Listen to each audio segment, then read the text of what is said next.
అప్పుడు పరశురాముడి రథసారథి అతనికి స్పృహ కల్పించాడు. ఇక ఉపేక్షించి లాభం లేదు భీష్మ అంటూ రెట్టించిన కోపంతో అరిచాడు. వెంటనే ఇది వజ్రాయుధంతో సమానమైన బ్రహ్మాస్త్రం, ఇది ప్రయోగిస్తే ఎంతటి వీరుడైనా నిలబడలేడు అని గర్జిస్తూ భీష్ముడిపై బ్రహ్మాస్త్రాన్ని ప్రయోగించాడు. భీష్ముడు కూడా వెనకాడలేదు, అతడు బ్రహ్మాస్త్రాన్నే ప్రయోగించాడు. ఆ రెండు బ్రహ్మాస్త్రాలు ఆకాశంలో ఢీకొన్న క్షణం ప్రపంచమే కంపించింది. అప్పుడే భీష్ముడికి గుర్తొచ్చిన వసువులు ప్రసాదించిన మోహనాస్త్రం. అతడు ధనుస్సు ఎత్తి మంత్రం స్మరించగానే మోహనాస్త్రం ఆకాశంలో వెలిగింది.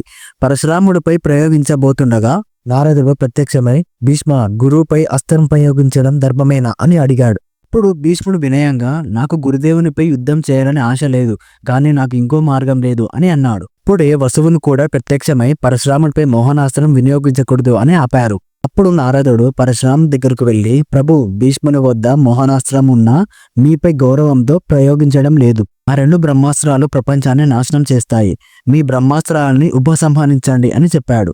చివరికి ఇద్దరు తమ బ్రహ్మాస్త్రాలను ఉపసంహరించుకున్నారు. యుద్ధం ఆగిపోయింది, కానీ ఆకాశంలో ఒక్కసారిగా దివ్య వెలుగు మెరిసింది. అసలు రహస్యం ఇంకా మొదలు కాలేదు. ఏం జరగబోతుందో తెలుసుకోవాలి అంటే నెక్స్ట్ పార్ట్ మిస్ అవ్వకుండా సబ్స్క్రైబ్, లైక్, షేర్ చేయండి.